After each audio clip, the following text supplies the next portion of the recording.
Coverage of the IHSA Boys Class A Soccer Championship is proudly presented by Country Companies Insurance. When it matters most, the country's behind you. And by Pepsi. Nothing else is a Pepsi. Well, we've come downstate to crown a new king. Actually, we have never crowned a king quite this way before, so we're all in for a little bit of history tonight here at Southern Illinois University at Edwardsville. And welcome in, I'm Brian Davis along with Tom Bonin. St. Joseph and Springfield will play for the first ever Class A championship. The Illinois High School Association has split the boys soccer program into two divisions. And Tom, here in the A group in Edwardsville, we've seen some really fine soccer. Well, outstanding soccer all day yesterday and then again today. These are two outstanding teams, and they represent the state and the Midwest very handsomely. St. Joseph struggled mightily during the regular season, especially toward the end, but they have gotten it together when it really counts. And the guy who takes the lead for the Chargers, Rick Ruane. Well, Ricky Ruane from Westchester is an outstanding soccer player. He's the go-to guy. He's the one that makes the engine of the offense run, and he's the one that's going to have to put the ball in the back of the net if St. Joe's is going to be in this game tonight. St. Joe's, a hard-fought semifinal winner. They went to penalty kicks this morning against Mount Zion,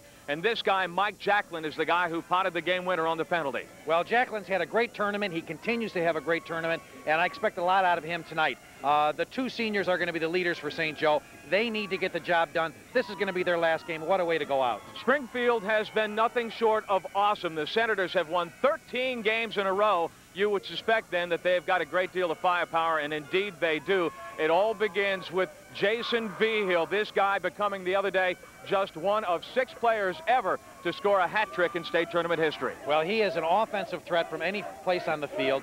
He's a sure all-stater, a sure all-Midwest player. He is one of the best players in the state of Illinois, and I think we're going in for a big treat tonight. Vigil with 35 goals, but the Senators also tremendous defensively. In this 13-game winning streak, they have allowed only 3 goals. Let's talk about the stopper, Ryan Stoddard. Well, Stoddard's a heck of a force back there, an all-sectional player here in the central part of the state. They've got an all-senior defense, Brian. They're going to be something to contend with, and it's going to be a great matchup offense and defensively on both sides of the line tonight. You know, it really does go beyond just being happy to be here, but these guys are especially happy to be here in the first ever Class A state final. They no longer worry, Tom, or have to worry about going and getting swallowed up by the big dogs. Well, it's a tremendous night, a historic night for soccer here in Illinois. You know, these young men, 22 guys that are going to take the field, Brian, represent more than 10,000 players at this level in the state. And this is a great night for all those kids. It is a great night. It is gorgeous, and we've got a great crowd here, too, at SIU Edwardsville. Stand by. Kickoff coming straight up.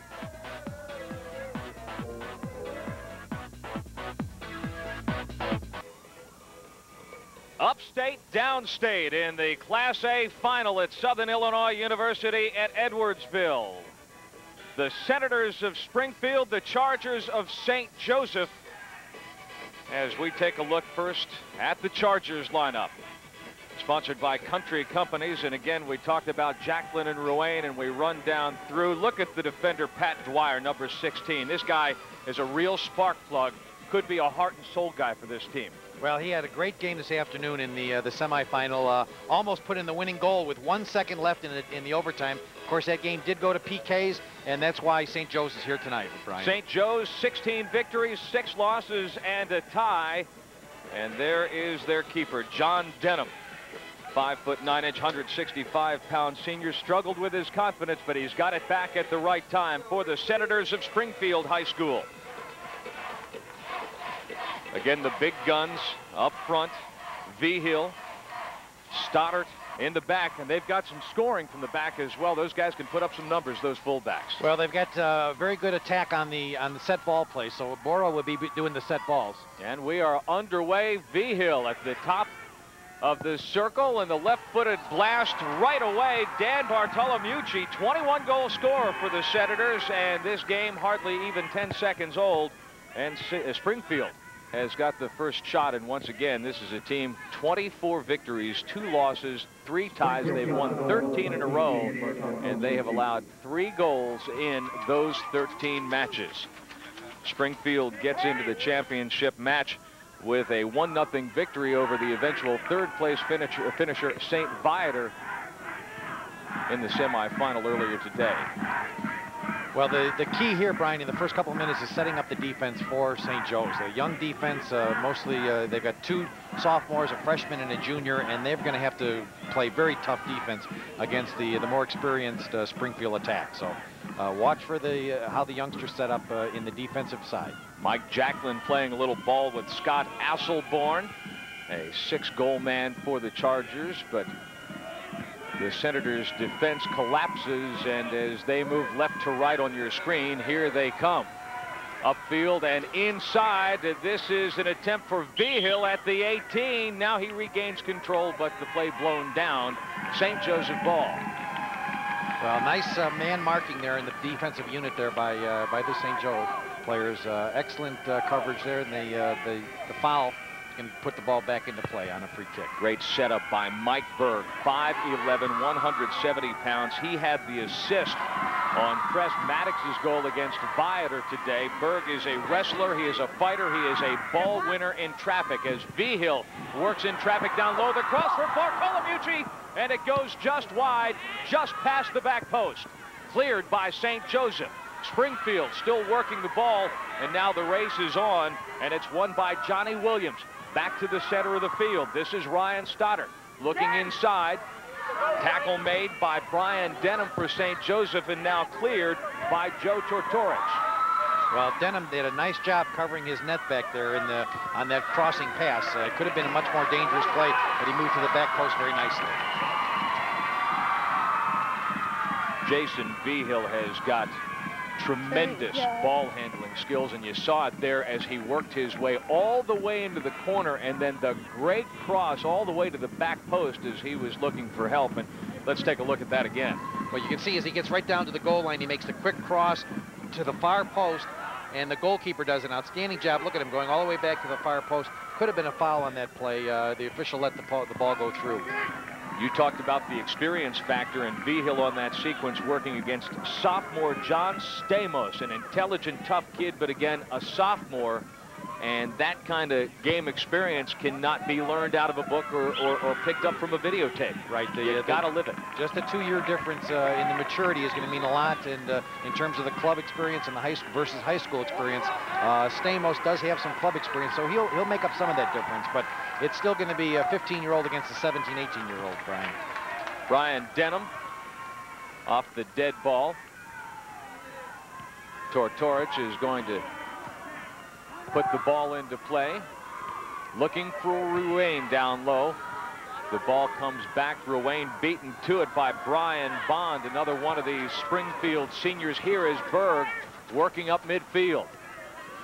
Over to Johnny Williams, who is playing with a broken toe. He has got the hardest shot on Springfield's team, but again, he is limited a little bit physically.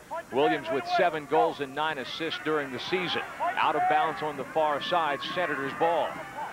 Well, the Senators are, as we said earlier, Brian, are starting a 10 of 11 seniors. So it's a mostly senior team out there trying to bring home the state championship for the Springfield Senators. Throw in, and it's cleared. Here is Asselborn and Williams in a foot race. The ball gets into the Springfield end of the field, and then it's cleared back out.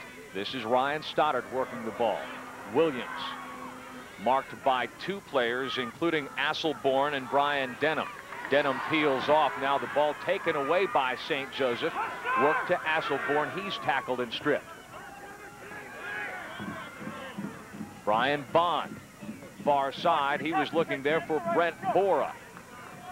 Good setup man for Springfield. 5 goals and 17 assists on the season. He plays on the left side because he is a left-footed player. Well, all through the tournament, Brian, the Springfield Senators have done a great job moving the ball from the left side to the right side. We'll see if they can get the same kind of ball movement here against the strong defense, or the developing defense of St. Joe. Bora tackled by Ruane. He goes and gets the ball back. Once again, Springfield playing with those 4 defenders in the back 3 plus the sweeper, and it's going to be hard for St. Joseph to get penetration. Well, we'll look in the first 20 minutes to see just how much Ricky Ruane gets into the flow of the game. As he develops his game strategy and his game technique, so is going to go the offense of the St. Joe Chargers. As Bora, who is also the Senators' throw-in man, prepares to do so. Watch Springfield in the air. They beat St. Viator in the air, and they are a pretty large club. The flick on and a goal!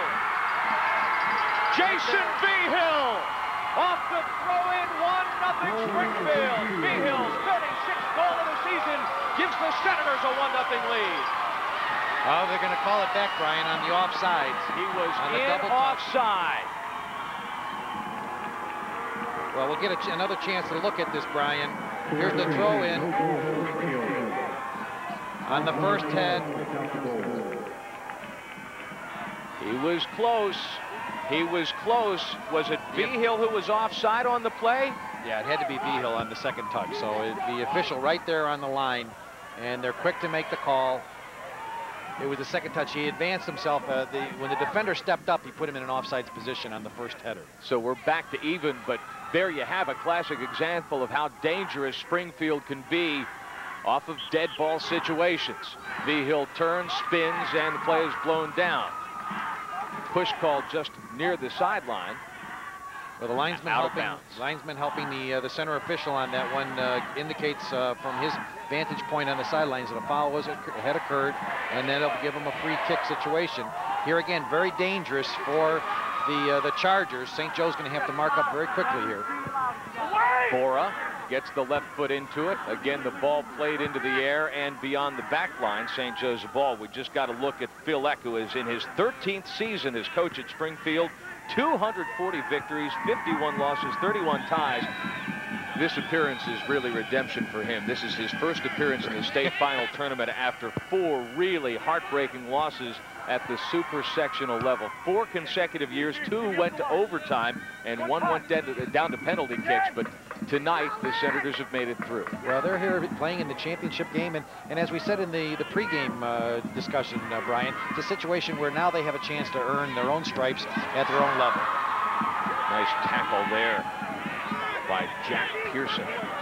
The ball to the 18th. Vigil again. Fire scores! This time it counts. Vigil puts Springfield on the board 1-0. Well, outstanding stuff there in the box. Not only did the Chargers have, or the Senators have numbers, but they caught the Chargers kind of flat-footed in the box. Here we see the replay coming up. Vigil now moving, no one moving towards him, and a left-footed shot just goes to the outside to the far post, and boy, absolutely nothing that Denham could do on that. They had the numbers as well. Dan Bartolomucci was standing right in the goal box waiting for any rebound that might have come, but none was coming. Vigil again with the hat trick in the quarterfinal against Carbondale last night, scores his 36th goal of the season. Now he works the ball down deep for Berg. Mike Berg takes a look at the edge of the penalty area, looking for a man who slips, but a follow and a shot and a save as Brian Bond went to the left foot. Well, once again, Denham in perfect position, just off the inside of the far post, and he's able to bring that one down smothering. But great ball control, great execution on those crosses by the Senators. But now we'll have a throw in. The Senators have the ball at the midline.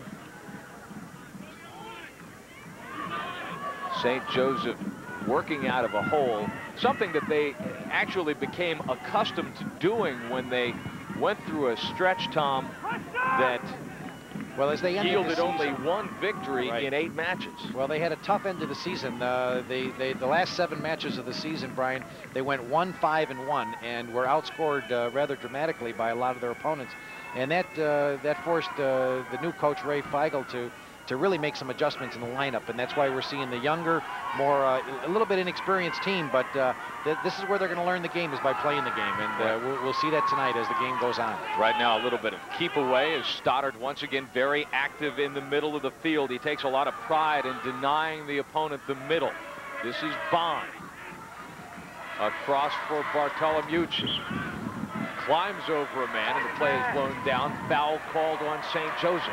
Well, that'll be an obstruction call, so they'll have an indirect kick. And we see the foul coming up, and again, the man on the bottom there, the Charger from St. Joe, not really playing the ball, so they'll get an indirect free kick here as the officials set up allow St. Joe's here to set up the wall. Bartolomucci chips it and again to the air, and the ball is popped beyond the end line. And a corner kick for Springfield. Well, we've only gone 10 minutes into the game so far, Brian, but the game has decidedly been in favor of the Senators. The ball's been down at this end almost the entire period here.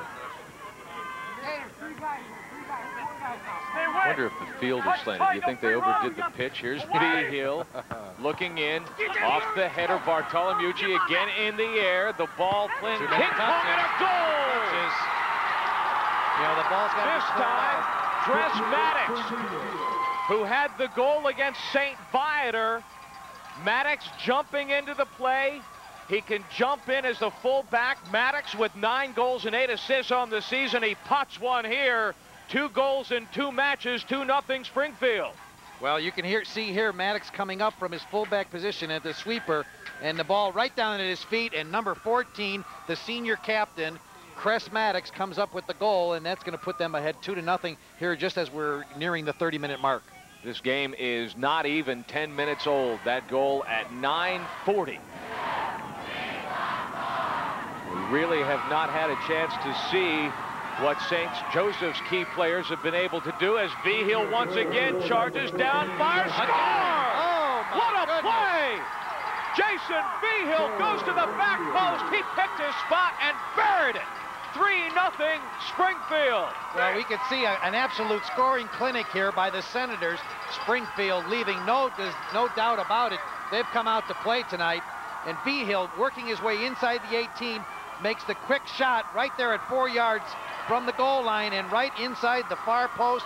Brian, it doesn't get any better than that. Outstanding offensive play. That's why this young man is an all-Midwest player, one of the top players in the state, and certainly representing the central part of the state very handsomely here tonight.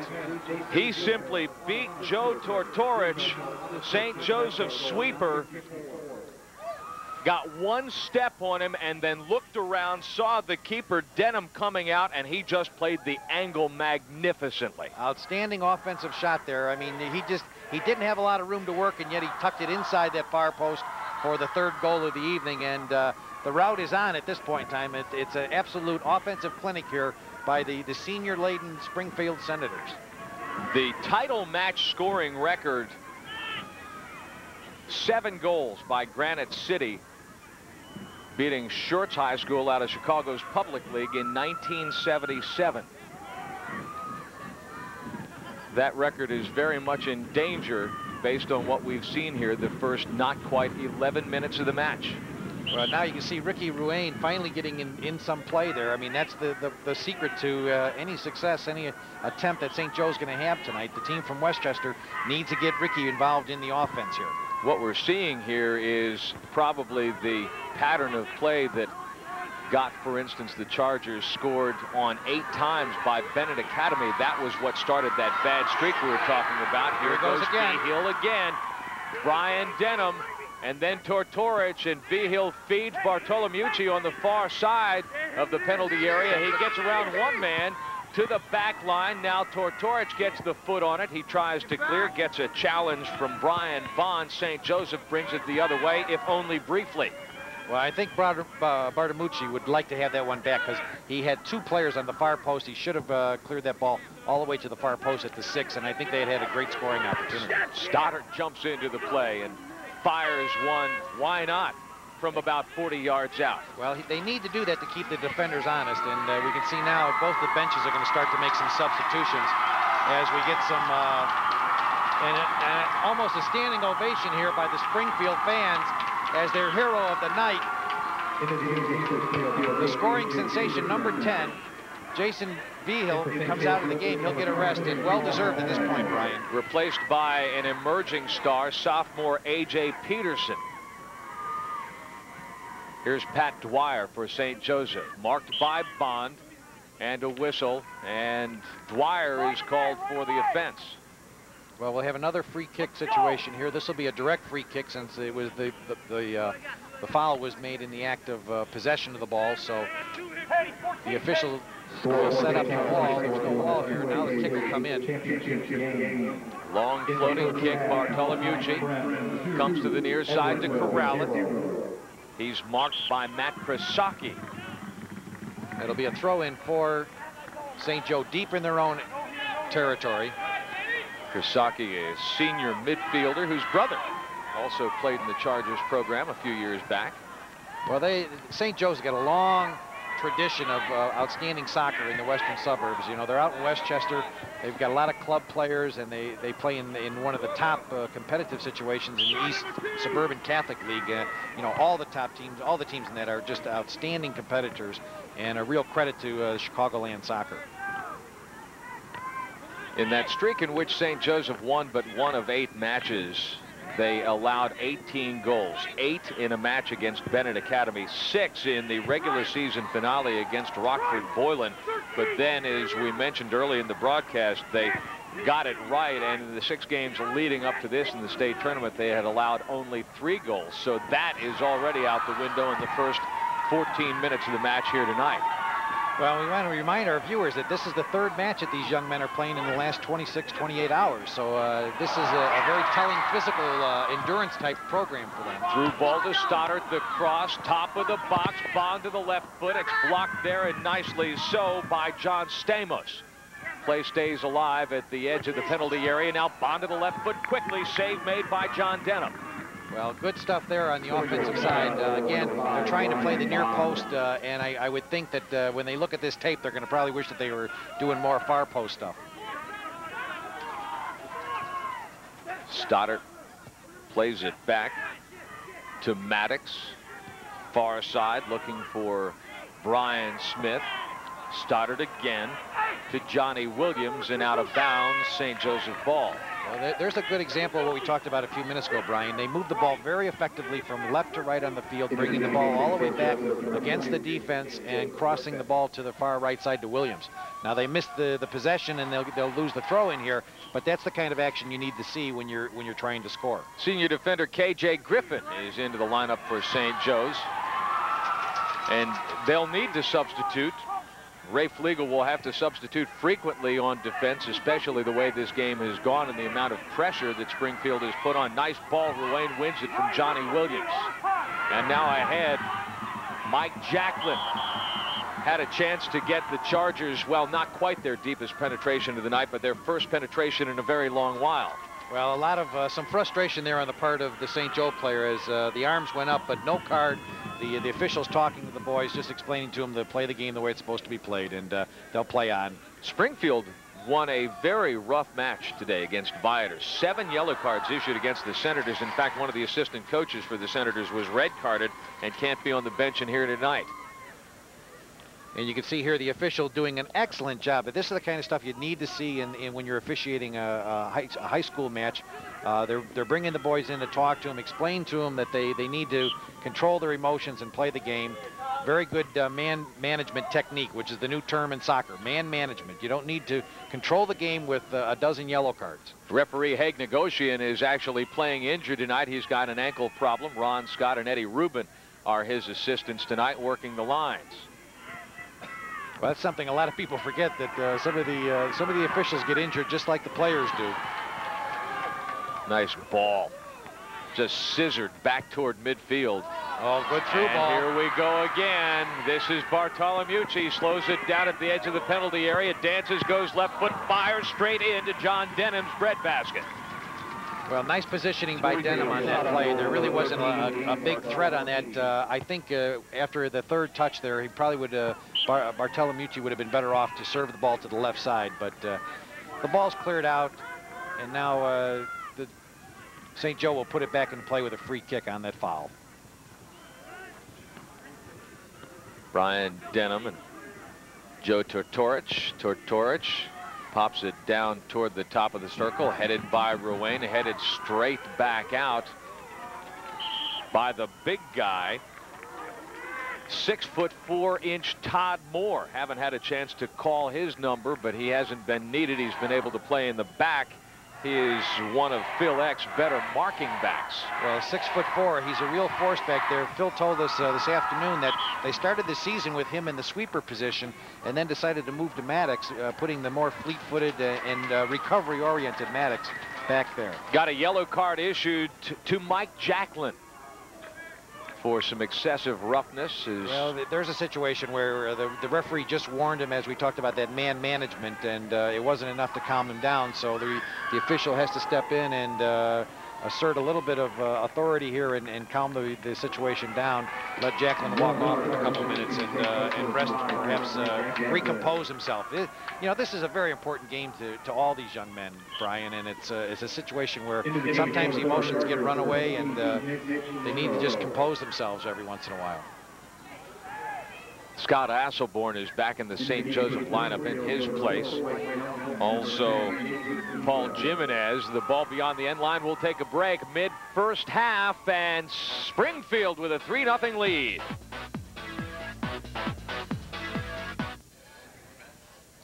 Welcome back to SIU Edwardsville with Tom Bonnet. I'm Brian Davis, and Springfield well in control as we've played not quite half of the first half of the first ever Class A state final. Jason Vigil, we've seen a lot, we'll see more. The cross and the header. Bartolomucci denied again by Denham. Well, that was a very predictable play. They squared it up right at the 12-yard line. Bartolucci right there at the center of the 12. The goalkeeper made an excellent play, read the play well, and brought it down. So a nice execution on the offensive part, but a little bit predictable from the defensive unit. Can't help but think that Bartolomucci, with 21 goals this season, is going to want his. Mike Berg may also want his, and he goes. Deeks goes to the cross. Looked almost like a miss kick, but I think he was looking for somebody right in the center at the top of the goal box, and it goes awry. Well, when you have a 3-0 lead in a big game like this, you know, everybody's going to come up from the midfield area, and they are attacking with 6 and 7 players here on almost every possession. Vigil settles it down, working one-on-one, turns and fires as he put the forearm into Brian Denham, but no whistle. He got the shot off, and a sure save made by John Denham. Well, Denham getting a real workout. We can see here in the replay coming up as he brings the ball down right at the top of the 18, pushes off a little bit, gets away with the push off, but the ball's brought down, and Denham will punt it away.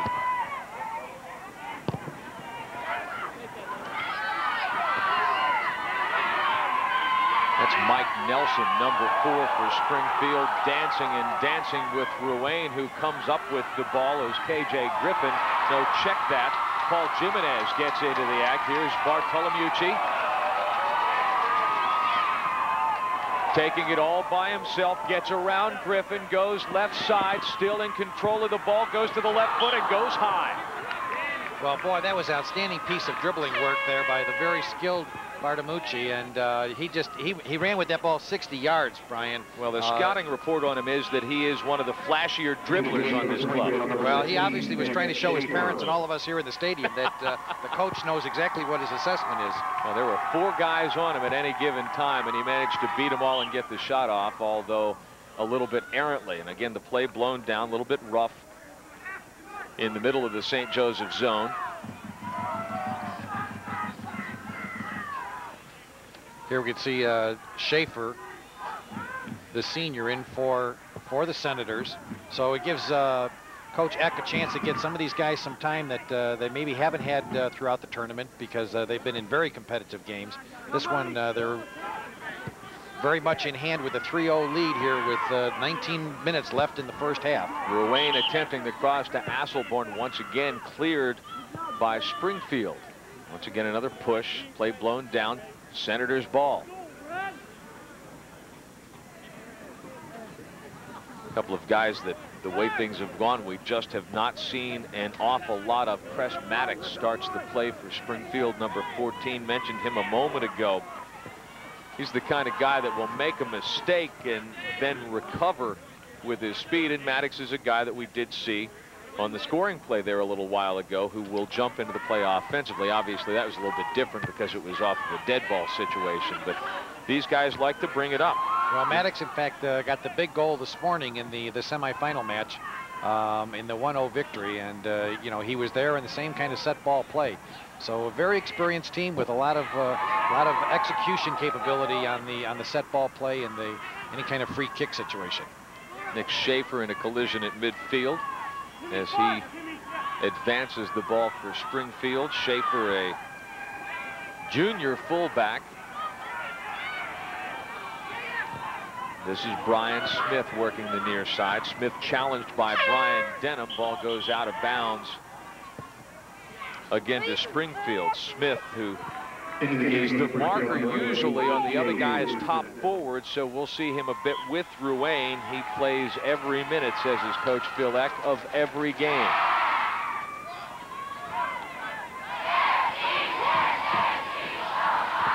Now dancing Nick Chiro, freshman forward, looking for his first point at the varsity level, but an effective scorer for Ray Flegel at the lower levels. Again, Chiro, Ryan Denham, and John Stamos, part of a group that Tom was playing at the lower levels until the last, say, half dozen games of the regular season. Exactly. When they hit their bad streak with that 1-5-1 record. B. Hill.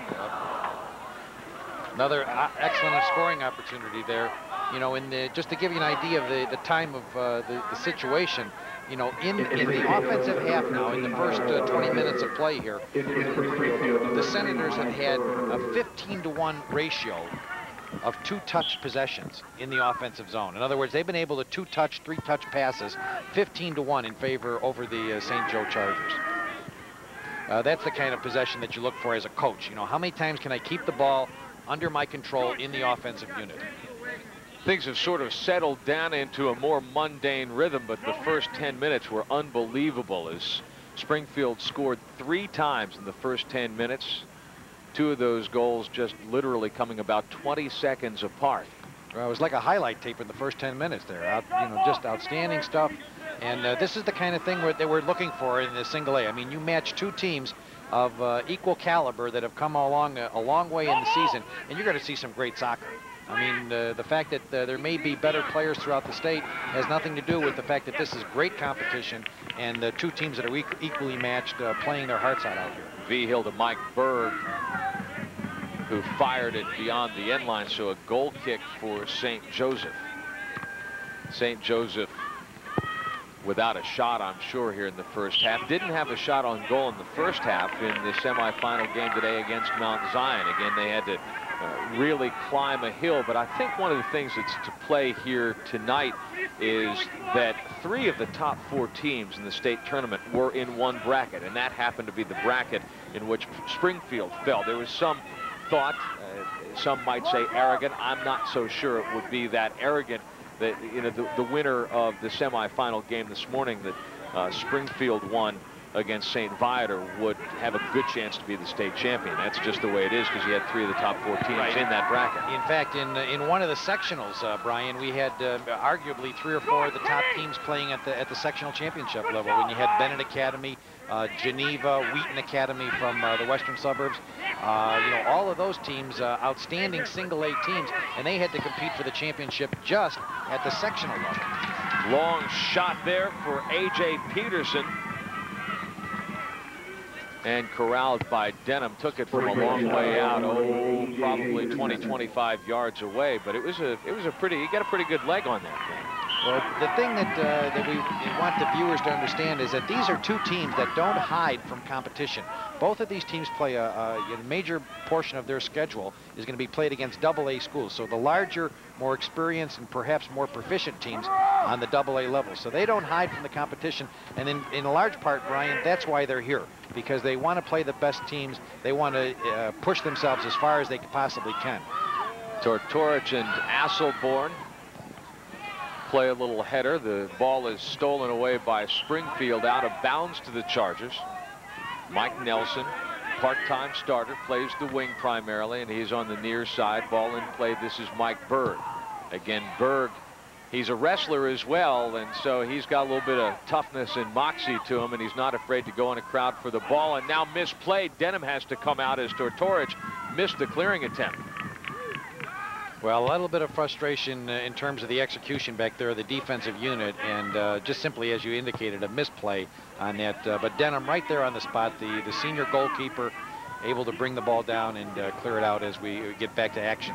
Service into Matt Krasaki from Kyle Gubbins, senior midfielder, who was a substitution as we carried along. Gubbins did not start the game. Man goes down, and the ball goes back to Springfield.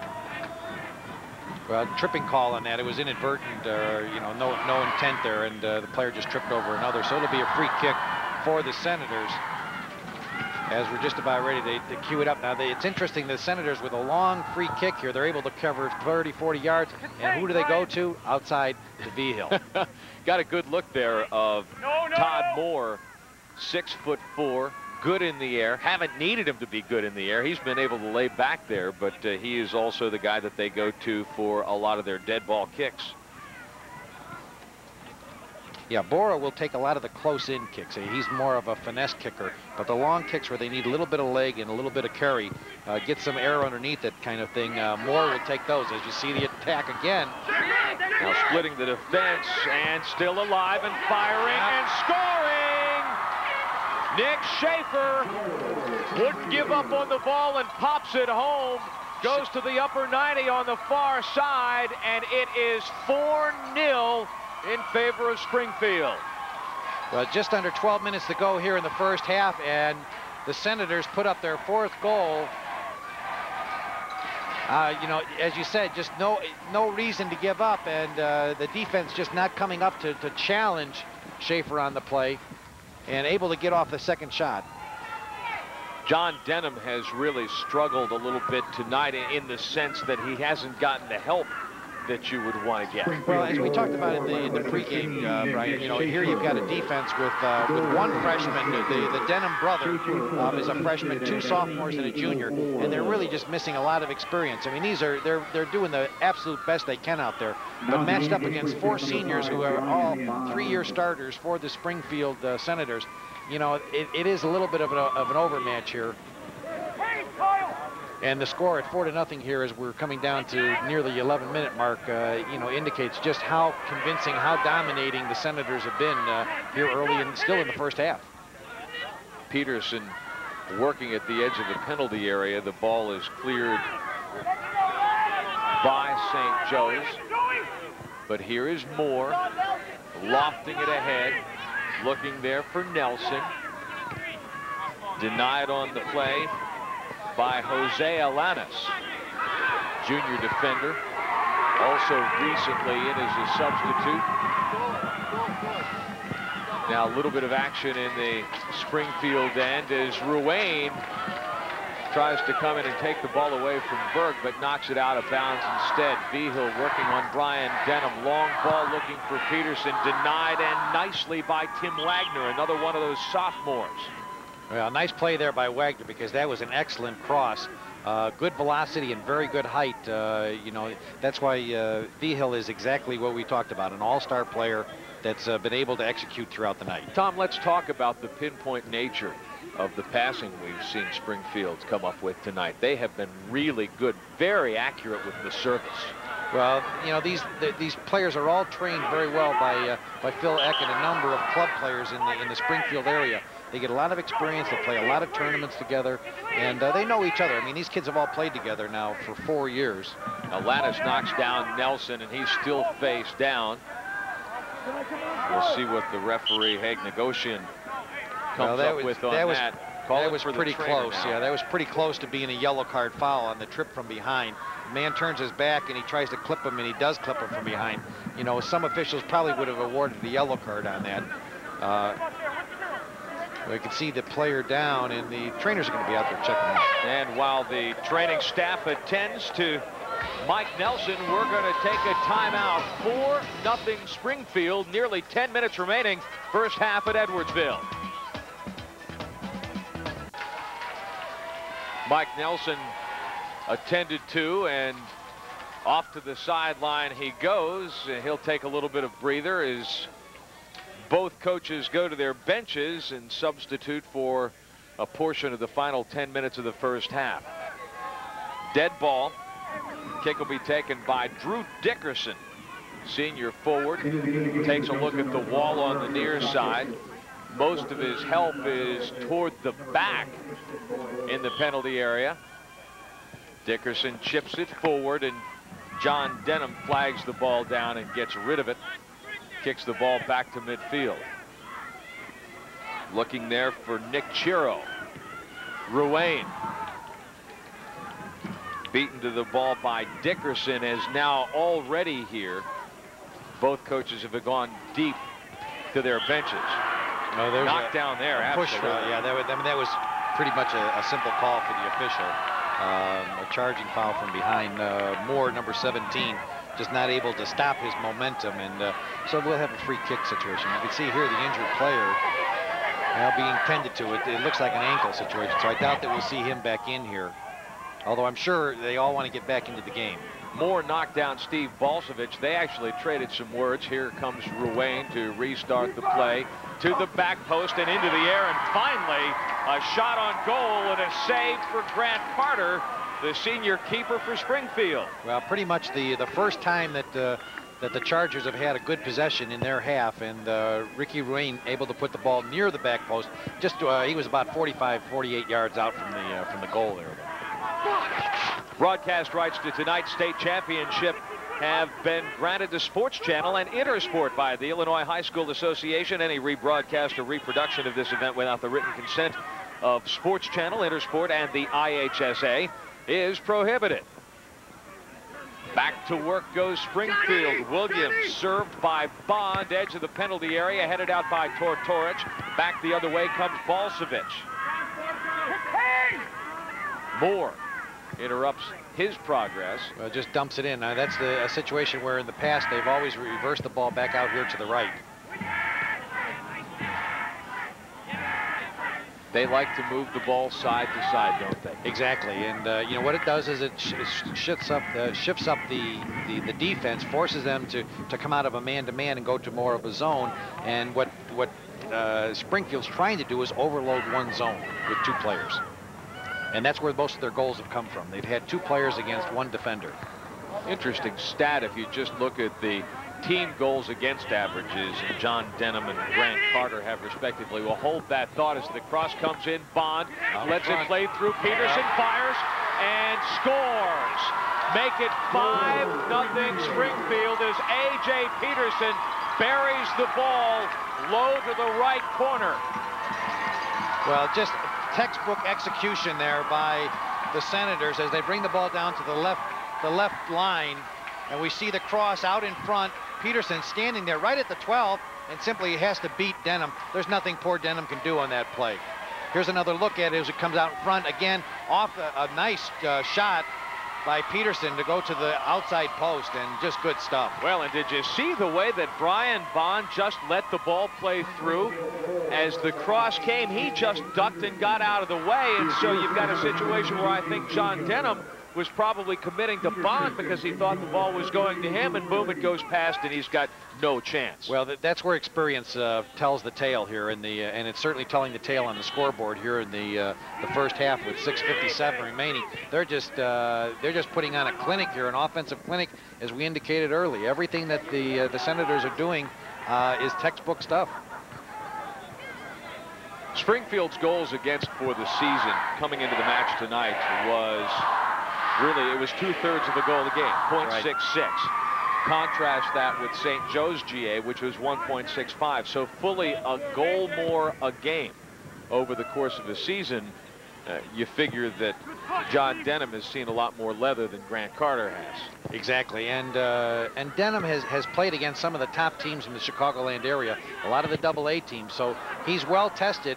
I think the difference in tonight's game is that the defense is just struggling to try and clear the ball out of the zone. They're just coming at him. I mean, every attack that the Senators come with has at least 5 players, sometimes 6 players on the attack, Brian. Bond stopped first by Tortorich and then by Alanis, and now some contact. Actually, the ball just gets away from him, and so St. Joseph with the goal kick as the ball goes beyond the end line. Grant Carter, speaking of seeing leather, Grant Carter is interesting because he's really a line goalie, doesn't work the box a whole lot. He relies more on help from his fullbacks. Now, you would think that Denham is the guy who needs it tonight the way things have gone, but if St. Joe's were to get a little bit more pressure, you would see the way that Carter's fullbacks surround him and help him out because he's not that mobile. Well, and that's kind of interesting because if anything, in the last 5 years, we've seen a tremendous growth in the development of goalkeepers.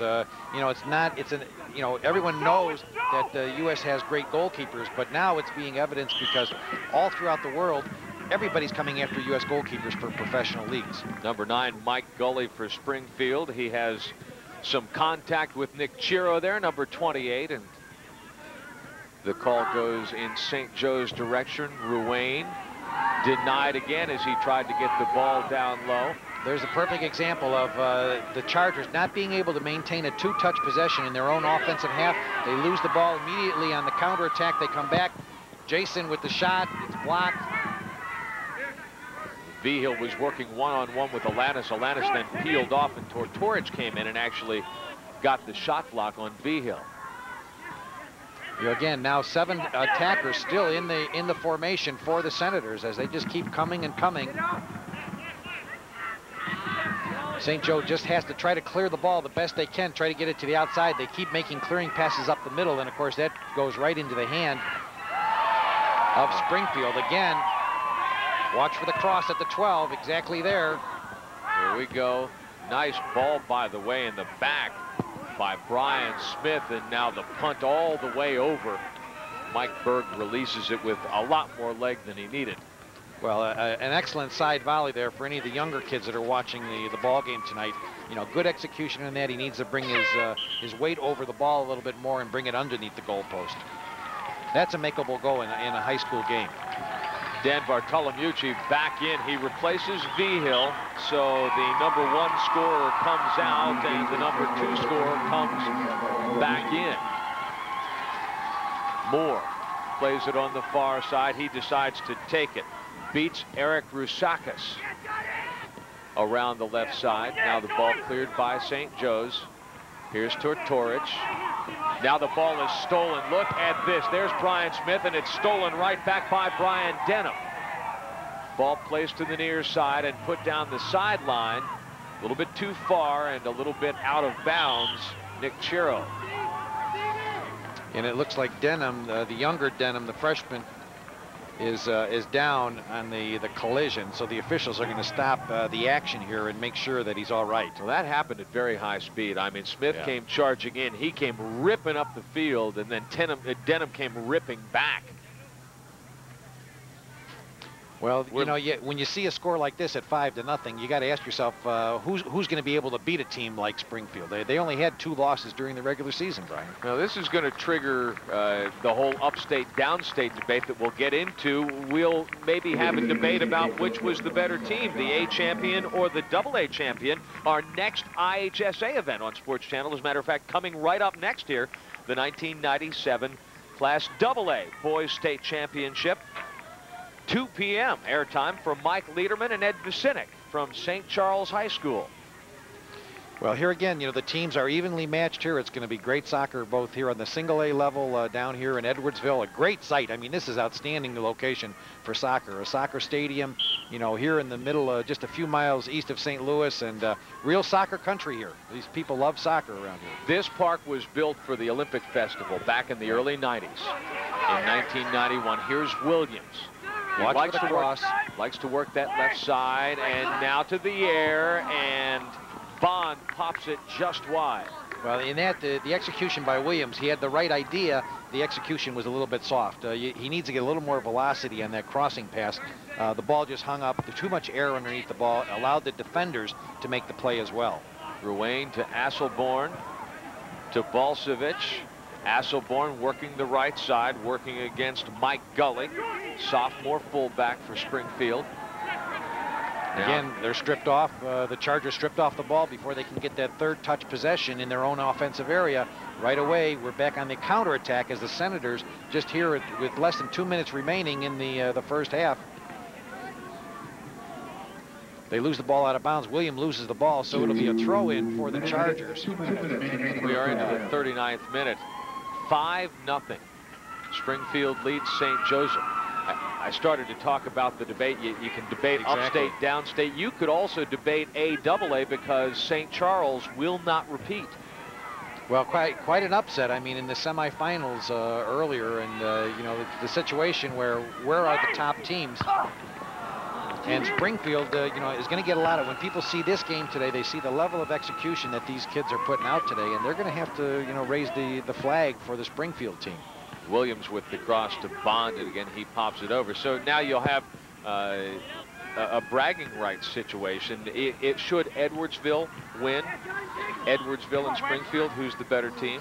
Obviously, Edwardsville is going to stake a big claim because they knocked off the two-time defending champion. But interesting that here, at least on the A side, the big trophy is now coming downstate again after an absence of several seasons. Well, Springfield only lost 2 matches during the year. They lost to Sacred Heart, which is the other team in Springfield, and they lost to Madison, Wisconsin, which is an out-of-state team. Everyone else they were victorious with. So you know, they play a tough schedule. They're not afraid of the competition, and of course now with their success in this tournament, Brian, they're going to get a lot of invitations for tournaments up in the Chicagoland area. So fans in the Chicagoland area look for the Senators from Springfield to be showing up at tournaments in the western suburbs and in the southern suburbs. Bartolomucci goes to left foot. It's blocked. Now Peterson at the 18, left foot, Denham the save. Peterson was fed by Gully on the play. And we are approaching the final 10 seconds of the first half, and what a first half it has been. If you're the Springfield Senators, you've absolutely enjoyed it. If you're the St. Joseph's Chargers, you're wondering what the heck hit you, as Springfield scores 5 before intermission to take a commanding lead in this Class A state championship match at SIU Edwardsville. Well, a very hard-fought first half by the St. Joe Chargers. I mean, nothing seemed to work for them in the defensive unit there. But you know, credit the Springfield team. Outstanding execution. Everything textbook formation and execution.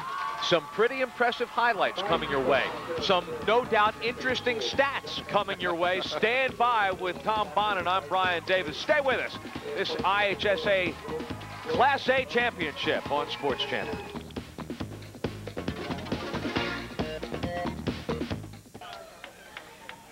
Jason Vigil has at this point tied a state tournament record with 5 goals in the tournament. He had 1 disallowed, but boy, I'll tell you what, he came right back after it, Tom Bonnet. Well, this is good stuff right here. I mean, he moves in, pushes the ball ahead into the box. Vigil turns the defender around. You can see there he slips, and the rest is just beating the keeper to the far post. That's exactly what a forward wants to do with the ball. Brian Bond with the assist on the first goal and the second. On the centering cross right at the 12-yard line.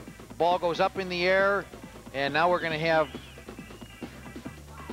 Wright comes right down at Maddox's feet, and there's just nowhere but net there. He pushes the ball through, and that's a great opportunity for a defender. That's his whole life, his whole career. Here comes Vigil again. Had a hat trick last night, 1 already, looking for more. He gets it. Beats a defender and then makes an absolutely stunning shot inside the far post, and nothing Denham could do on that.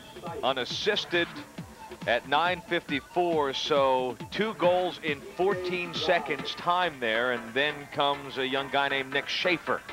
Well, Schaefer, it looks, as we see from the replay there, Denham did get a finger on the ball as it goes into the far left corner, but just too many moments there.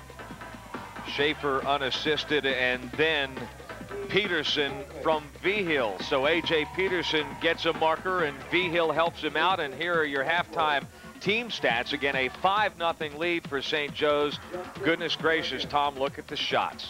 Well, 19-to-1 ratio. You know, the only thing that would vindicate that is you know, that the other team was playing with less players, and of course that's not the case. It's been a pretty physical game. 18 fouls whistled. Well, and I think all the fouls, the officials have done an excellent job here tonight. You know, they've kept control, and it's been a very fair match.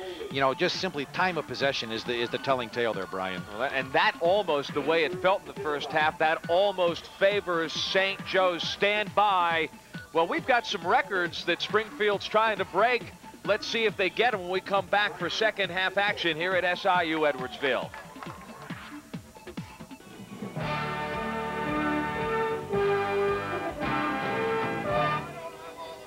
Welcome back. Second half about to begin here at Southern Illinois, Edwardsville. Springfield 5, St. Joseph's nothing. As the Senators challenge a couple of records about which we'll tell you momentarily. But you know something? Day after Thanksgiving, you're going to be so full of turkey you don't want to move. You don't have to move. Here's what we have got for you on Sports Channel. The IHSA Championships, the football championships, live beginning 10 o'clock on Friday morning with the single A game. We'll run through 1A, 2A, 3A, and 4A. We'll take you all the way into the evening on Friday so you can stay right in that beanbag.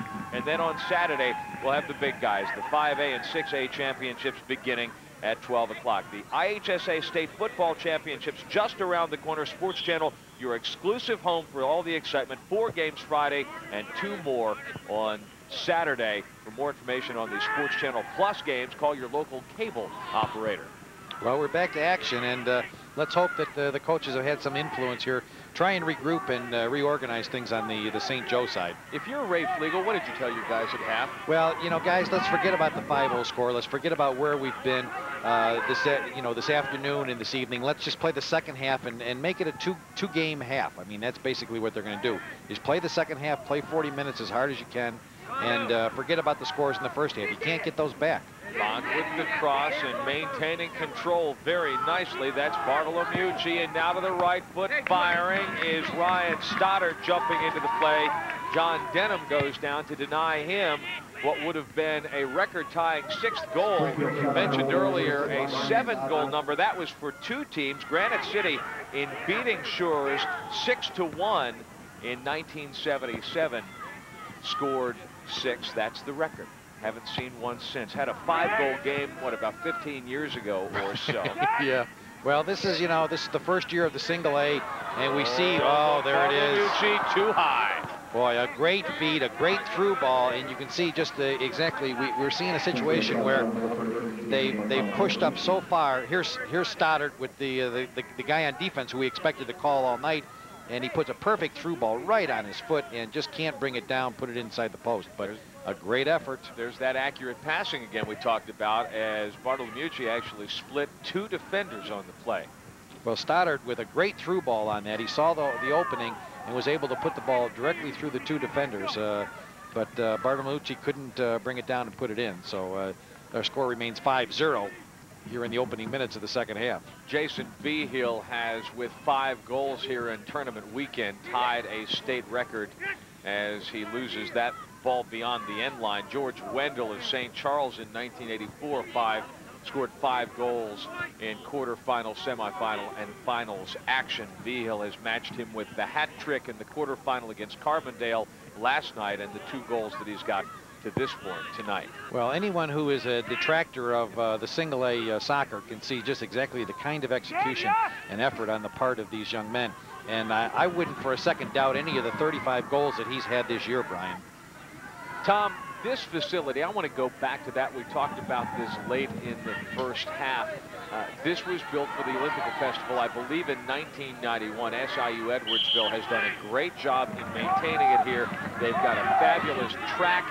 They've obviously got a real nice soccer pitch. And end of the season, we had 6 games played here today because there was a conference tournament going on as well. So the pitch is a little chewed up, but what do you think? I mean, this is the kind of thing that a guy lives to play on. Well, this is for a soccer player. This is their home. I mean, they love the opportunity to play on a regular soccer pitch.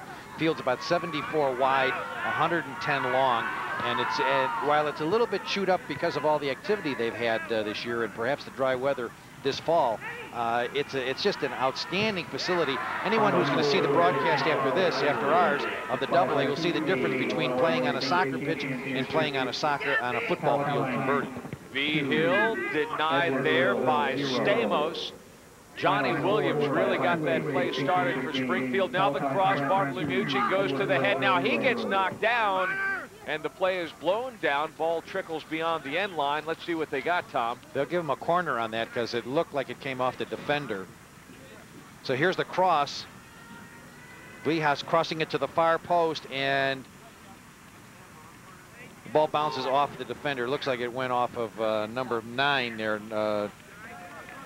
Tortucci. Tortorich, yes. Tortorich. You know something, I'll tell you what, the one thing I was wondering about was the possibility of a penalty kick there because that contact happened right in the box there. So obviously not that, but the corner kick, and again off of dead balls, Springfield has been tough. We've seen that actually not so much tonight, but generally speaking, long cross. A nice inbender there, just not enough velocity on the kick or deep enough to the far post. Bartolomucci for Berg and back, and Vigil on the left wing. Takes a look, long cross inside, cleared by Tortorich. Bartolomucci again with the left foot, and Denham needed to have his heads up because Bartolomucci had a pretty good spot pick there. Yeah, he was unmarked in the box and was able to get off an uncontested shot. You know, nice play by Denham to bring that ball out of the box with the possession. You know, as we're saying, this is the 6th game that's being played here today. 2 college games. In the morning, we had the semifinals of the IHSA Single A playoffs. And, you know, the field is actually in pretty good shape. But, boy, you know, this is the kind of facility, you know, all through the summer, Brian, they use this facility for club tournaments and recreational tournaments. So this field and all the fields down here at SIU get a great workout throughout the year. Prairie State games, I think, as well. Exactly. You know, and this playing here on a field that is made for soccer as opposed to a football field, for instance, I mean, it's, if you're a soccer player, that's preferable. Well, I mean, I'm sure that all these kids walk out here, they got to be excited. First of all, it's the high school state championship play. Second, it's a college environment. You can see the panorama of just what we're talking about here. St. Joe's with a corner kick. This is Rick Ruane. Punches it toward the back post. It's headed out and cleared. Stamos can't get the ball to settle down at the 18. Dwyer makes an attempt, but he is stripped. Here is Johnny Williams for Springfield. Long ball for Bartolomucci.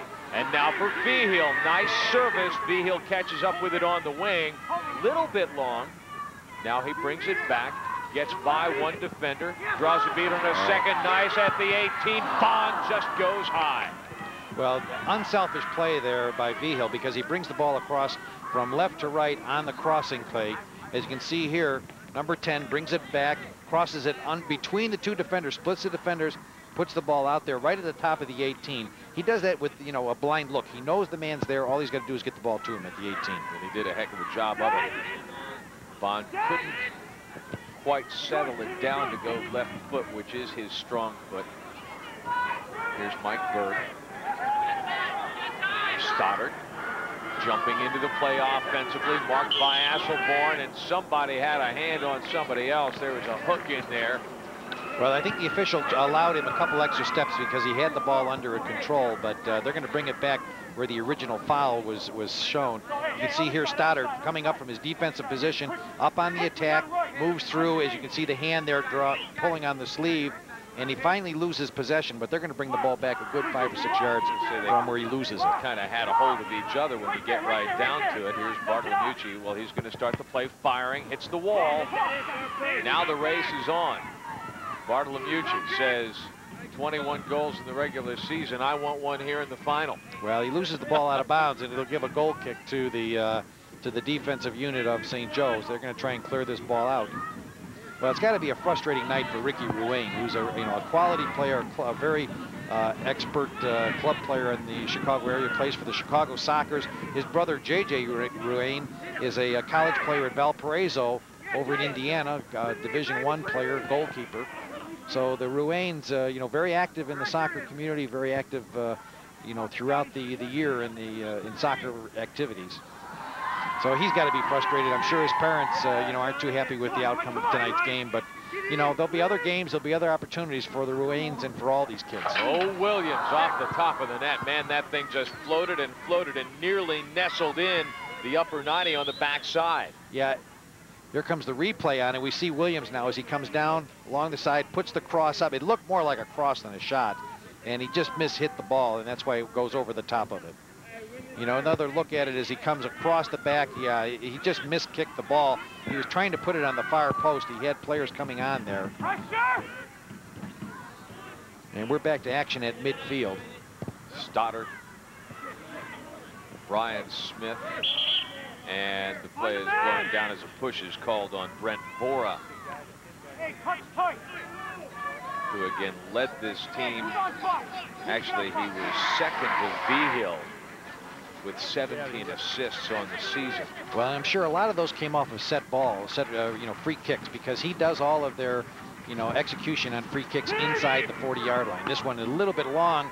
Usually they would have more take that ball, but considering the score and the activity in the field, we have a foul there in the center circle as the Chargers will take possession just inside the midline. Ricky Ruane comes up, but I think they'll leave the ball back for one of the defenders to take the long free kick with. With Tom Bonnet, I'm Brian Davis. Welcome in. We are 10 minutes into the second half here of the IHSA Class A Championship. Springfield is headed for that, barring some sort of disaster, and I'm thinking more like earthquake or flood. Yeah, I think, but the only thing that could stop this game right now is lightning, and, and there aren't too many clouds out here in St. Louis tonight. Well, no, Tom, here's the thing. This will be Springfield's first championship. They'll win it at the A level, and they may have to defend it at the AA level next year because they're right on the bubble. There are 162 schools in each A and AA, and now a little rough play called on Mike Jacklin, who earlier received a yellow card. Jacklin vying for the ball. Actually, he was not the guy who was called for the offense. He was in the middle of it, though. So Ruane will set up for the free kick. Takes the bender, and it's going to come up short. Punches it. Carter makes the sure save, but there are, as I say, about 325 schools that play soccer at the boys level. 162 on each side, so don't ask me where the extra school is. Make me a liar on the math. But it's based on school size. Enrollment, and on enrollment size, and Springfield was 5 shy of the cutoff. Right, the cutoff this year, Brian, was 1,288 students. Springfield Senators come in with 1,283. So the only team that was larger in the single-A tournament this year was Crete Monique up in the Chicagoland area. They came in with the 1288 number. Now that number will be adjusted depending upon new teams coming into to play competitively on the high school level, and we know of a couple that already will bring in new programs.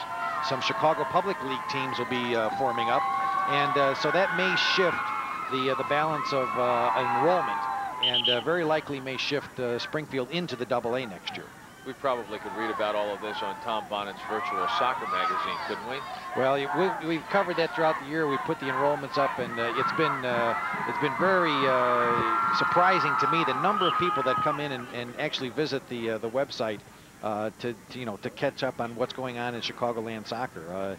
The numbers are just mind-boggling. 20,000 hits a month of people that are just trying to keep up on soccer in Chicago area. Well, Tom, you do a fine job. The fact of the matter is that Tom covers the waterfront from high school to the MLS next year with the Chicago Fire starting. And you have been all over that, so that's a good place for a resource. We'll get the web address in just a moment. But you know something, as long as we're talking about the AAA thing, the girls are probably only a couple of years from going to a 2-division setup as well. Through ball to Bartolomucci. This time he's in a foot race with Tortorich. Can't quite get there as the ball just eludes him beyond the end line. Well, he just ran out of territory there. Just a half a step off there on the through pass that he started, and you can see as he pushes the ball just a little bit too hard of a push as he comes in, touches the ball, and can't quite catch up with it. You know, that was an 18-yard pass to himself, and he needed an extra yard there to cross it. But that's why they call it the 18-yard area. Now Stoddard in for Vigil, looking for Bartolomucci. Oh, nice ball stuff. back to Bond. Oh yeah, that was a sweet ball right there. Very nice, crossover pass there. He knows exactly where the player is. We can see now as the ball comes through, he's going to heel this ball. Yeah, a heel touch right there. Good time stuff. I mean, that's they're lucky that that ball was mishit, because that was a real nice play. Coaches here are going to be impressed with that. And there's a number of college coaches that were not only in the tournament today, but a lot out here scouting these young men. There's some quality players here that no doubt we'll get a look at on the Division I level and certainly Division II and Division III level throughout the U.S. You know, Brian, Illinois is one of the most fertile territories in the entire United States for soccer talent at the youth level. You know, last year we had Mike Fisher, who was the two-time Collegiate Player of the Year, who played in this very tournament, you know, back in the early 90s. Fisher at Virginia won the Herman Award as the outstanding collegiate player after finishing, you know, his career at Batavia in Illinois. Look at one of the great stories in Major League Soccer, Brian Bliss, Chicago area guy. Well, they, you know, every roster in the MLS has at least one or two Chicago area products that have played in this IHSA tournament. I mean, it's a real credit not only to the coaches, the administrators, but all the people involved in youth soccer here in the state of Illinois. I mean, I could go on for probably a half hour here naming names on the rosters and probably bore all the people to death. But, you know, you look at the top player in high school soccer last year, Nino da Silva, who became, just a few months ago, became the youngest player in the history of Major League Soccer, in professional soccer, in the United States. Bora with the cross and the scissors kick attempted, but a little too much on the ball for Bartolomucci. He couldn't locate it. Well, you come back and see that young man make that pass in 2 years, and I guarantee you two things. One, he'll have much more velocity. Two, the ball will be a little bit lower in its arc. And three, that scissor kick will actually execute. Came pretty close. It is a marvel. That has got to be one of the hardest things to do in sport, the bicycle kick, the scissors kick. Well, you know, soccer is not the kind of sport, you know, like unlike a lot of other sports where you can, you know, learn, you can just play with athletic ability. There's so much finesse, there's so many things to learn about the game that, you know, most of these young men started playing when they were 7, 8, 9 years old. And now that they've turned 17 and 18, their high school career is coming to an end. I mean, it's been very successful. And boy, look at that, right on the spot. You know, he has 3 attackers closing to the same spot right at the 8-yard line. And Denham right there to make the stop. You know, good read by Denham on for St. Joe. Bora to Vigil off the dead ball. Gee, what a surprise. But again, you pointed that out. Bora has picked up a lot of his assists off of those very sorts of situations as Vigil has cashed in on them. Well, Phil Eck's done an outstanding job, you know, coaching these young men for 4 years, 10 out of 11, you know, graduating seniors. You know, who knows what their team's going to look like next year, but they're having a great run this year. As I said, they've only lost 1 game in state. They've been dominating here during the finals down here at Edwardsville. And this 5-0 lead that they have right now with just 23 minutes remaining is a credit to the hard work of all these young men and the coach. Does the name Eck sound familiar? Soccer fans, exactly. I mean, Ted Eck of the Dallas Burn, who played collegiately at Western Illinois. That's Phil Eck's cousin. We had a chance to do a couple games with the Chicago Stingers in the U.S. Open Cup this summer, and Eck was a force. I mean, he's an outstanding professional player. Here we go. There it is. There's the record. That's the hat trick and the record for Jason Vigil. His second hat trick of the tournament, his 6th goal of the tournament. Jason Vigil stands alone in the IHSA soccer tournament record books. Well, just outstanding stuff. I mean, no sooner do the words come out of our mouths talking about a great professional player in Ted Eck. And here we see the replay. Beautiful through pass as it goes right behind the defender. And Jason has nothing but open net there. The keeper has to come out to try and cut down the angle. And Jason Vigil is in the record books, and well-deserved. He's had an outstanding tournament, and tonight is just the culmination of what has been an outstanding career for the all-Midwest player from Springfield. 57-16 the time of the goal. Brian Bond with yet another assist, and so he has got 3 tonight. And again, the 2-touch and 3-touch possessions by Springfield has just been outstanding. You know, in the first half, Brian, the ratio was 38-3 in favor of Springfield. In other words, they had 38 2-touch and 3-touch possessions in their offensive half to 3 for St. Joe. The second half so far here, in just the first 18 minutes, it's 11-1 in favor of Springfield. 11 2- and 3-touch possessions in their offensive half for, in other words, dominating the execution and the play here. Brian Bond has got himself a championship match record as well. with the 3 helpers. Brian, do you have all this stuff committed to memory? This is outstanding stuff. No, I just, you know something, if I don't know it, I know where to find it. There you go. As a matter of fact, they just had it up on the screen, the boys in the truck, or if there are any girls down there, the guys in the truck were a little bit faster than me this time. Well, a lot of records falling here tonight, and, you know, for good reason. This is an outstanding team. All right, we're going to take a break and then be back for more second half action. Wow, Springfield up 6-0 on St. Joe's. And the ovation that you see from the Springfield fans for Scott Oberreiter, who is now the goalkeeper for the Senators, as Grant Carter comes out and the sophomore Oberreiter comes in. He has not seen very much action this season, but he gets it here in the state final, so this is a little bit of something for the scrapbook. Well, you know, it's very difficult. As you say, you start out with 162 teams in the state tournament. We're down to the final 2. And even though this is the first year of the single-A tournament, it's been an outstanding tournament, you know, well run throughout the entire seeding process. In fact, you know, in the seeding process of the 16 sectional champions, 9 of the #1 seeds actually made it through in their seeding arrangements. So that's a pretty good ratio in terms of the quality of the teams. Grant Carter, you think he ought to go and get a shower real quick? He had a... Well, he could probably go take a shower and get back here for the trophy presentation. There, they just don't let up. Denham falls again to stop another shot. And I'm just going back through the boxes from the previous matches to see how many total assists Ryan Vaughn has, and he has got 3 for the tournament. He also scored. Actually, he was originally given credit for the goal against Viator today. Right. So, and then that was changed to Chris Maddox. But in any case, Brian Bond, again, I was looking for a finals tournament, a 3-goal record. And now you've got a player down. Yeah, the trainers will come out and double check. I didn't catch the number on who's down. It looks like, I don't see the red gloves, but I would think that it's from the location on the field. It's Ricky Ruane. Yes, it is. Yeah.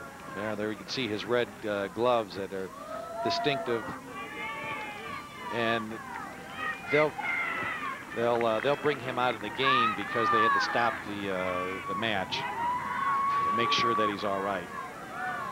He's walking it off, and while he does, KJ Griffin and Christian Boy, Griffin, the senior defender, Boy, sophomore midfielder, into the game. Well, I had to tell you, as a soccer dad and a soccer coach, you know, there's a lot of happy parents here tonight, because I'm sure a lot of these underclassmen and younger players who probably haven't had a lot of playing time are getting into a state championship game, Brian, and so it's going to be a lot of happy parents, grandparents, aunts and uncles out here tonight, here in Edwardsville, you know, getting an opportunity to see their youngsters play in a state final championship match here. This is going to be, in fact, this will be the first state championship for Springfield High School in their career. You know what's interesting, as Berg fires late after the play is blown down. What's interesting about Jason Behill's couple of days here is that only 5 times in state finals history has a player scored 1 hat trick. This guy has got 2. He's got 2, and that just gives you an indication of just how good the young man is in terms of his offensive abilities. Because these teams are you know, well schooled in defense. I mean, let's not take too lightly, you know, just how good this St. Joe team is. They've defeated a lot of very good, accomplished teams to get this far in the tournament. One bad stretch, but other than that, they gave up 4 goals in 1 other game and no more than 2 after that. Well, they play in the very tough East Suburban Catholic Conference in the Chicago area. You know, you got teams like Notre Dame, Holy Cross, St. Viator's. They play Carmel of Mundelein. They play New Lenox Providence, who was knocked out yesterday. Here's execution. Oh, look at that, right on the back post, off his head. That was Chris Maddox. Again, Maddox right there on the spot, just a little bit too high. You can see, we'll see on the replay now. Nice, a little bit too much air underneath the ball. It comes back on the far post, and Maddox just can't get it down. And the reason for that is he's a defender. That was a defensive header, not an offensive attack header. So you put a defender up on the attack, you're going to get a defensive header. Well, here's Bartolomucci.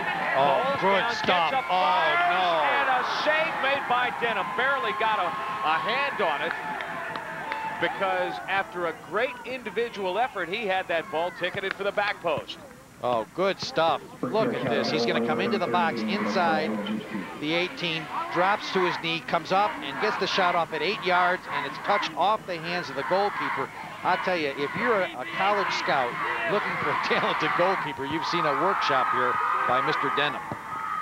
Not to be picky, but I wonder whether or not Bartolomucci didn't put a hand on the ball, too, as he was getting back up, but it was kind of one of those bang-bang things. Yeah, the official was a little bit to the behind the play and may not have seen it, and I don't think it was an advantage call anyway, so I doubt that the official would have called it. You know, here again, that's one of the things that a lot of parents who are new to soccer don't really understand. The officials don't call every handball, you know, and a lot of, especially at this level, the ball, there has to be a clear advantage for any kind of a foul to be called, including a handball.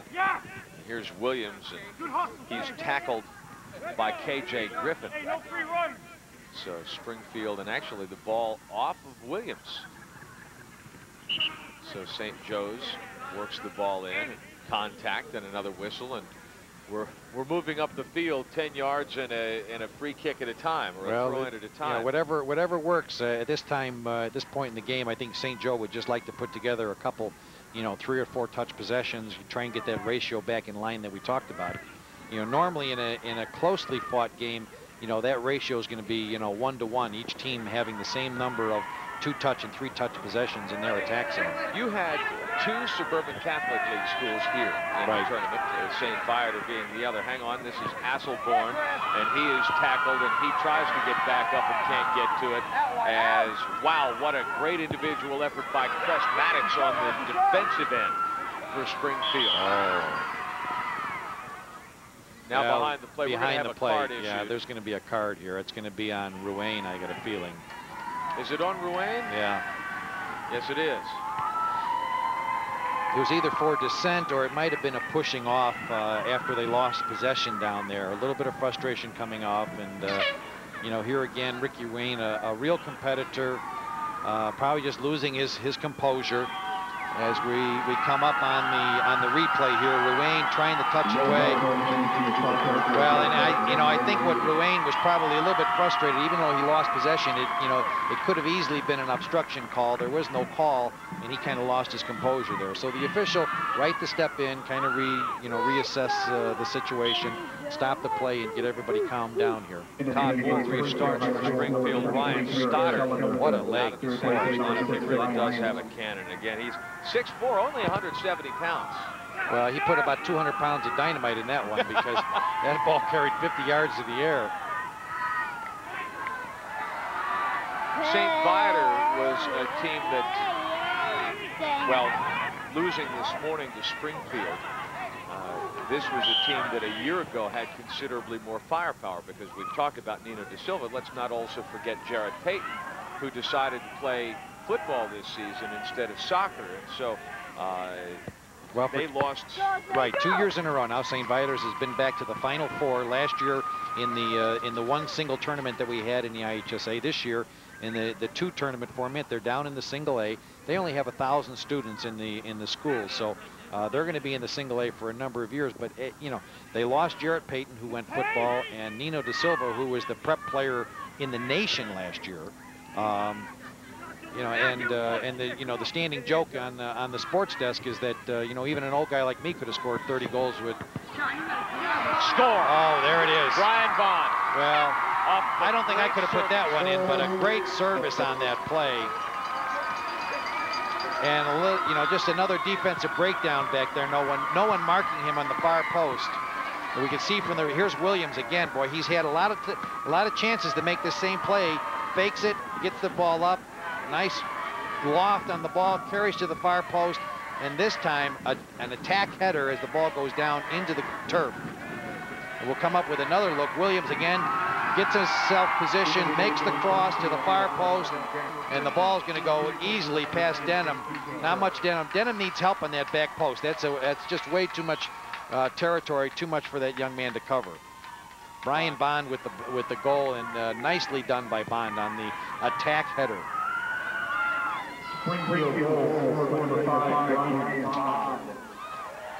And now a little bit of a rush from Mike Jacklin. Well, Jacklin just trying to keep the defense out. That's right. You know, attack the ball, put it up at the post. Who knows? This is a replacement goalkeeper now who hasn't seen a lot of minutes. Carter's on the bench, enjoying you know, the 7-0 lead for the Senators. You know, 13 minutes left in this ball game. I mean, anything can happen. I think what Springfield would like to start thinking about, even though I don't think the kids will do it, I'm sure the coaches and the officials are thinking about shutout. I mean, they'd love to go out with a 7-0 game here in the championship. Well, and this, as it stands, is the largest margin of victory in a state tournament game.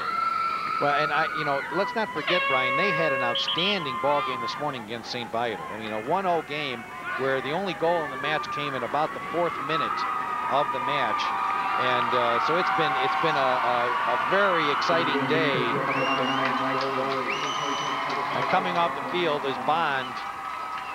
Mike Gully goes in to take his place, number 9. And as we get into the final 13 minutes of the match, I have a feeling that Phil Eck is going to clear his bench. Well, he went, you know, doesn't stop. Look at this. They now keep going coming to in. left foot. Bartolomucci still trying. Boy, you know, that's what Phil said, that the young man's got a great left foot, and he turns on the ball so quickly in the box there. Good possession, good touch, and then turns quickly for the shot. Denham right there again, stopping the play. I thought Mike Taylor, the St. Viator coach, had an interesting take on that whole thing with the Silva going Project 40, and wow, big contact right at the midfield stripe. And then Jarrett Payton deciding to try football instead of what had been his bread and butter. He says you lose players every year, whether it's Project 40, the guy deciding to do something else for graduation. And for those who would say, well, gee, what would have been had Jarrett Payton played soccer this season? And this is what Taylor said, and he made it very clear that he was fully supportive of Payton. In fact, went to a few football games. Right, exactly. To watch Jarrett Payton play football. Life, he says, is about making choices. Everybody has to learn how to do that. That's why you go to the wise man in the cave. He's done everything. Well, that's a bit of philosophy for the South African coach.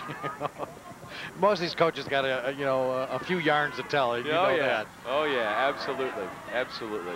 Well, but Mike's absolutely right. I mean, you know, the kids that are out here having success. I mean, the goals we're seeing tonight, it's all decision making. That's what this game is all about, is being under a lot of pressure and still being able to make the right decision and to be able to execute the play that you practice so many times. Well, something else, too, that Taylor was able to achieve with his guys, very simply, he said, okay, we're not in the championship game. That's where we wanted to be. But we're in a position to win our last game. And this was right after the semifinal match at Enid. He said, I just told my guys, go win your last game. Mm-hmm. And they have done that now. Yep. That's the memory that they have. As they walked off the field here and got on the bus to leave and go back to Chicago, that's what they remember, is winning their last match. Well, and I think, you know, all these young men are going to have a great experience having been able to participate in this first ever historic game. And just, you know, it's a great afternoon, great evening of soccer. We've got mass substitutions. We'll take a break here. 7-0, 10 minutes remaining. Second half. Springfield's going to win the championship. Hey, listen, coming up next, don't touch the dial, soccer heads, because the 1997 IHSA Class AA Boys State Championship comes your way right here on Sports Channel. Dan Bartolomucci leaves the field for the final time and leaves a champion. Well, and each of these boys, now, in addition to getting the championship trophy, you know, will be getting the medallions in the medal ceremony after this game. You know, just a great afternoon of soccer earlier today, and now a tremendous evening for the Senators from Springfield. St. Joe's, a very cooperative team. They have built the success that they had getting into this championship match on a great deal of cooperation. You know, it's stereotypically, but it's true. girls teams tend to cooperate more. They build their games on cooperation, where the boys are a little bit more, freelance oriented, shall we say? Individualistic, I think, is what most of the coaches would assert. And but yeah, I mean, you know, and these young men will take all their memories with them for the rest of their lives. You know, it's been a great experience for them down here in Edwardsville, just like the boys that are playing up in St. Charles this week. I'll tell you something too, Tom. I'll flatly. One of the neatest things that I've seen this weekend was after the Chargers won their semifinal, and it was a very emotional thing. They won. Jacqueline on the very last penalty kick of the round. They came over to the bench. They celebrated, and somebody said, hey, because their fans were all crowded up here at the front of the stands. Right. And somebody said, hey, let's go to the crowd. Just boom, and they all turned around and they went to the crowd, and they came over to the rail and they celebrated with the crowd a little bit. That was pretty cool. Well, each of the schools, you know, have their following. You know, each of them have several hundred fans out here. Ruane waiting for Matt Rusacki to. And Matt Ruane, whose soccer career is not going to end with today's loss in this championship game, because I'm sure Ruane's going to be continuing his career collegiately, as well as on the club level, just in a couple of weeks. There he goes, and a nice block there made by Nick Schaefer. And here they come, and wow. A little rough and tumble there with KJ. Good tackle, Griffin excellent and Ryan tackle. Beck, yeah. And the ball's going to go out over the end line, and we're going to have a goal kick for the Senators. Senators have a goal kick. Just a few minutes remaining here before they're going to pick up their championship trophy in the first ever single-A championship here at Edwardsville. And according to all the sources, I guess we're going to be back here for the next couple years.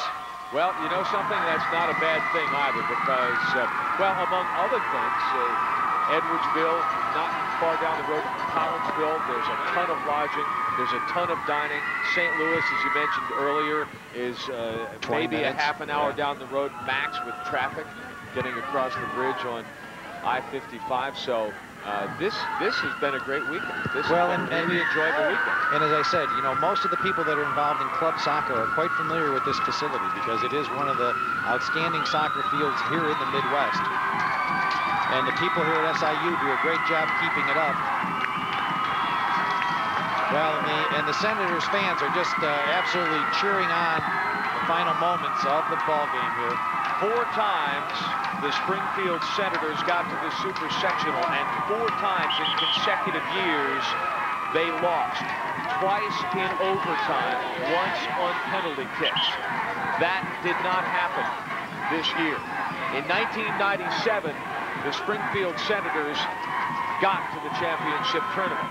And in 1997, the Springfield Senators won the state Class A soccer title.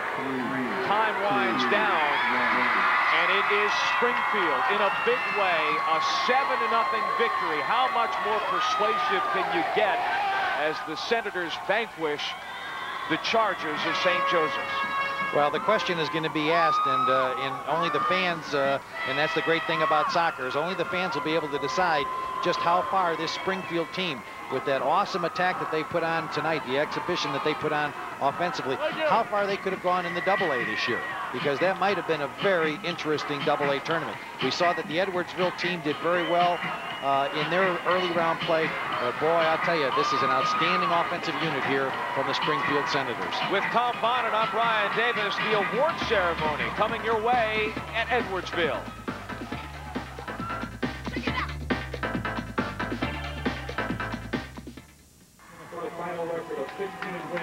As the fans enjoy the medal ceremony, St. Joseph's will get the runner-up medals individually, and then they'll get their trophy, and then the process will be repeated for the champions from Springfield.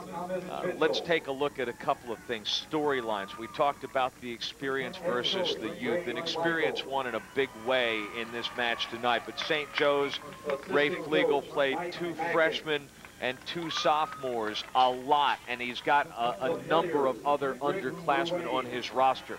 St. Joe's will be okay. St. Joe's will be back here. My guess would be it's a pretty good chance that they will be back here. Springfield, again, they lose a lot of guys, as you mentioned. They may be going to Double-A. Their road uncertain, but boy, what a finish. A 14-game winning streak. A 14-game winning streak, and they come into the state tournament and they give up 1 goal in the super sectional. Well, I mean, you know, that speaks for itself. I mean, their defense wasn't tested much tonight. And as a soccer fan, I would have liked to have seen that, but that wasn't in the cards tonight. They're offensively, I mean, the execution, Brian, on the offense was just outstanding. I mean, we look at the all-tournament team here, and we're going to see 4 of the players from Springfield named to the all-tournament team. Jason Vigil, of course, with the record-scoring offensive threat all week, was in. Cress Maddox, who had a goal in tonight's game. Bartolo Mucci is named to the game, and then also Bora. Brent Bora, the senior midfield defender, is named to the all-tournament team. So, you know, they come up with a big tournament. The all-tournament team, you know, includes from St. Joe, Mike Jacklin, and then Pat Dwyer from St. Joe comes on. So, you know, they're represented in the all-tournament team. It was a great tournament. We saw some very, very talented young men out here in terms of soccer. It's interesting to look at these guys, and I think that there is an understanding on St. Joe's part that they did what they could. The fact that they were pushed and tested so severely in the latter stages of the regular season, and then really had to suck it up. And a lot of things began to go right for them when they got into the state tournament. But then they get into a situation here where they're asked to play.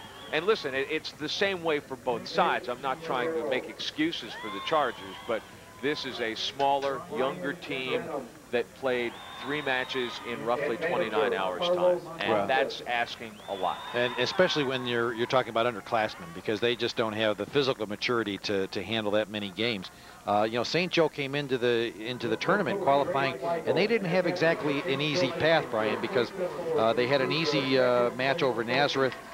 They were able to defeat Bremen 5-0 in their sectional play, but then they went to a PK situation with St. Ignatius and won their sectional tournament with a 1-0 victory over St. Ignatius. And we can see here that the young men from St. Joe proudly displaying the 2nd place trophy, and they got a lot to be proud of. You know, this is the first year of this tournament, and they've made their mark. They made believers out of a lot of us in terms of their tenacity, and their youthfulness. I mean, they're going to be back. You're absolutely right. That team will be back.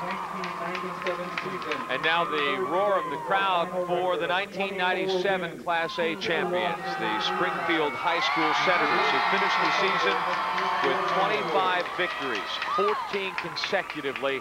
Take the 25 wins and balance those against 2 losses and 3 ties. Those who said that the champion would come out of that top bracket, and perhaps that the winner of this morning's semifinal between Springfield and St. Viator, they were proved correct in a really big way. Well, you know, this game and the high school tournament and the season is one of momentum. You know, no one would have expected that they would explode momentum exponentially here with a 7-0 victory, but you can see the delight on the face of all the young players, all their fans. There's Grant Carter, who gets out of the way, as they call Brent Bora's name. Well, he was. You know, they're going to tease him about that because he was in the way tonight. He was the extra man on the field with nothing to do. Well, let's take a look here real quickly.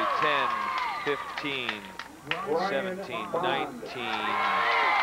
Wow, shots on goal. It was overwhelming in Springfield's favor.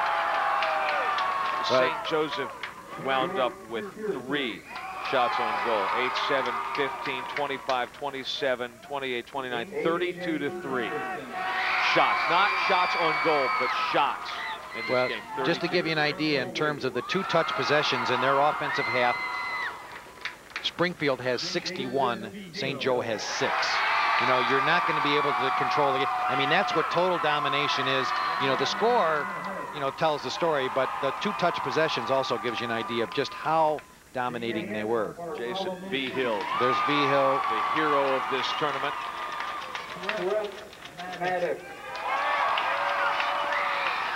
Well, a lot of proud parents, a lot of, you know, it's for some of these kids, it's probably a sad moment because their high school careers are over. But what a way to go out. I mean, 14-game winning streak, momentum, you know, as I said, exponentially manufactured here tonight.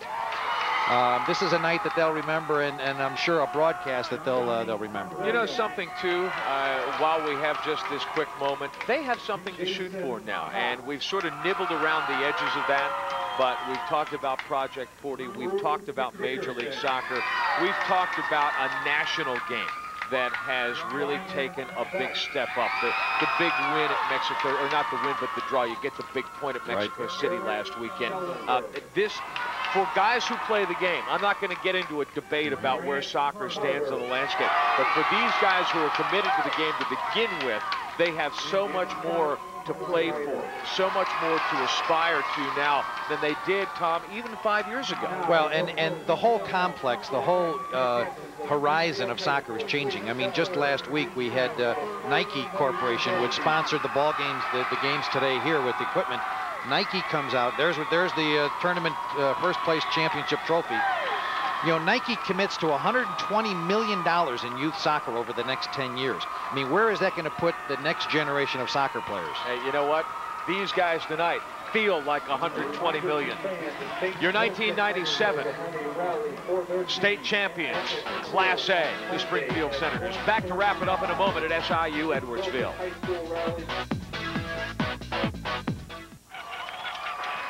As the award ceremony wraps up here at SIU Edwardsville, let's take a look at the Pepsi play of the game. Well, Jason Vigil breaks in at the top of the 18, beats the defender, and then when the ball gets to about the 4-yard mark, he makes an unbelievable shot.